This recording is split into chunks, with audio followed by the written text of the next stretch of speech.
berisi yang paling menarik, sungguh mengejutkan. Karena kejutan saya mengenal Pak Imam tahun 1972. Perkenalan saya itu, kalau dulu ada Taman Garuda, di sebelah utara kita ini ada Hotel Garuda. Di sebelah utaranya Hotel Garuda itu ada sebuah taman dan di situ ada sebuah kios koran.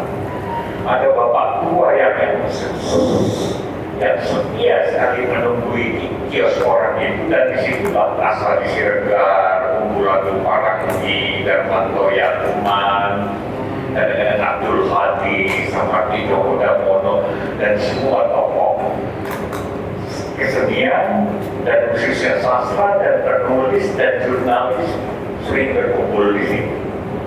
Lalu juga di shopping center. Nah, disitulah saya mengenal awal dalam pengertian, tahu disitulah para penulis dan mereka yang selalu memperbincangkan kebudayaan berkumpul. Dua titik itu yang menjadi perhatian saya ketika tahun 70-an. Saya masuk ke Solo, ke Yogyakarta dari Banten pada tahun 68. Saya masuk di SMA dan kios itu sejak ini ada dua kios koran yang menjadi langganan saya, yang satunya di Tugu Kidul persis di depan agen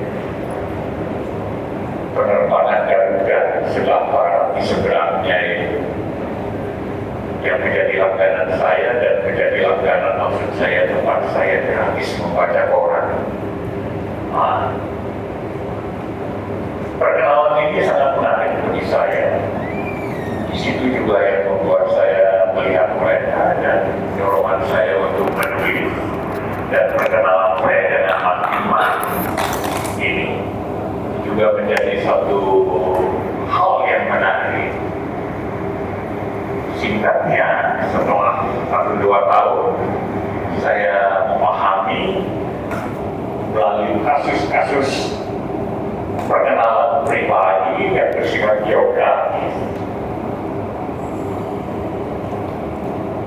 Yang saya maksudkan dengan berkat geografis ini begini: sebagai orang yang menapak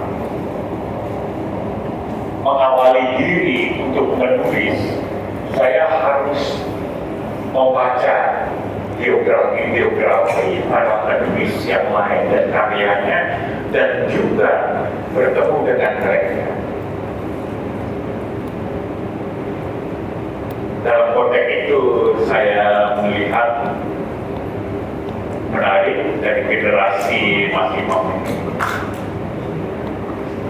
seangkatan dengan Ari Budiman dan Darmanto Yakuman, Gunawan Muhammad, Abdul Hadi, Unggulan Paranggi, Samardi Djoko Damono dan lain-lain, yang mendahulunya dengan teman-teman lain, Mas Imam segala macamnya, Mas Imam penyair.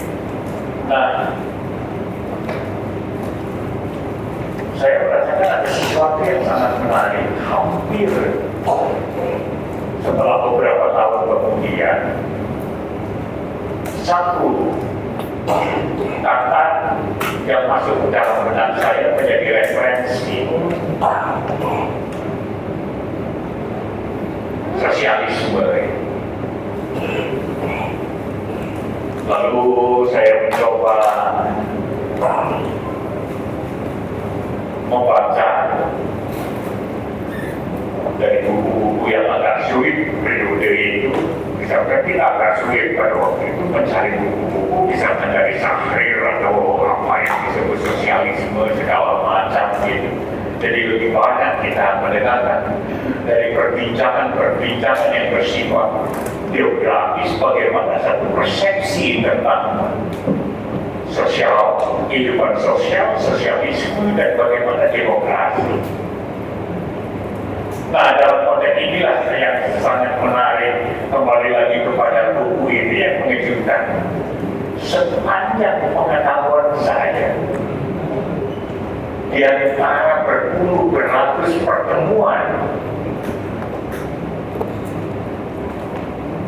rasanya saya belum pernah membaca tulisan Mas Imam di media massa. Makanya ketika mendapatkan PDF ini, saya betul-betul terkejut. Begitu banyak, dan dari juga halaman 400 halaman. Lalu dengan bukunya yang lalu, total berarti 600 halaman lebih, hampir 700 halaman yang ditulisnya tentang apa yang disebut sosialisme. Dan secara khusus dalam bukunya yang lalu misalnya banyak membahas tentang sosialisme. Tapi yang di sini bersifat bunga rampai semacam antologi dari pemikiran-pemikirannya, itu yang juga menarik. Tapi yang juga mengejutkan saya ketika saya mencoba baca sini, pertanyaannya, kenapa Mas Imam ini tidak menyinggung masalah kesenian dan kebudayaan? Padahal sebagai kader dari PSI ada satu stereotip di kalangan politisi, di kalangan umum. Kalau Anda mengenal orang yang mempunyai ideografi politik dan ideologis PSI, Partai Sosialis, pasti punya apresiasi tentang kesenian, pasti punya perspektif tentang kebudayaan. Kita tahu Umar Khayyam sejak Mongol di Surabaya, misalkan ada beberapa tokoh di Malang segala macam. Kalau saya ketemu dengan Pak Pradio segala macam ngobrol, dia tahu tentang bagaimana dari soal politik, ideologi, kesenian, kebudayaan, berbagai hal. Nah ini yang menarik bagi saya. Begitu komprehensifnya buku Sosial Demokrasi yang diberi judul ini dalam antologi atau kumpulan tulisannya Mas Imam ini sangat sedikit, atau boleh dikatakan tidak sama sekali dalam pembentukan satu topik tentang kebudayaan dan kesenian. Tentu ini bisa kita lihat barangkali kebudayaan dalam pengertian umum, bukan dalam pengertian secara khusus bagaimana Mas Imam melihat kebudayaan. Nah, dalam konteks ini saya merasa bahwa buku apa yang disampaikan oleh Mas Imam ini sangat menarik, karena Anda bisa melihat dalam daftar isi dari masalah pertanian, perburuan, sosial politik, perbandingan ideologi tentang, bahkan di dalam ini tentang land reform, tentang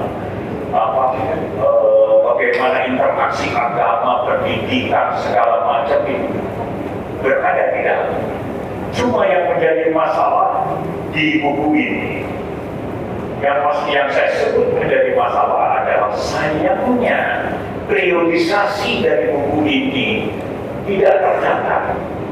Seandainya di bagian akhir buku ini ada catatan-catatan tahun, misalkan 1980, 1985, kita bisa mempunyai konteks yang lebih jelas tentang apa yang ditulis oleh Mas Imam. Karena buku ini bukan main, sebetulnya siapapun yang membaca buku ini dan jika ingin mengetahui lebih lanjut dari apa yang menjadi kandungan buku ini semacam mengantarkan kepada satu ruang masalah yang begitu kompleks sekali. Nah, dalam konteks itu betapa pentingnya satu buku dan di mana tulisan-tulisan atau esai persikan pemikiran ini ada periodisasi yang artinya secara kronis, secara kronika waktu menjadi sesuatu yang sangat penting.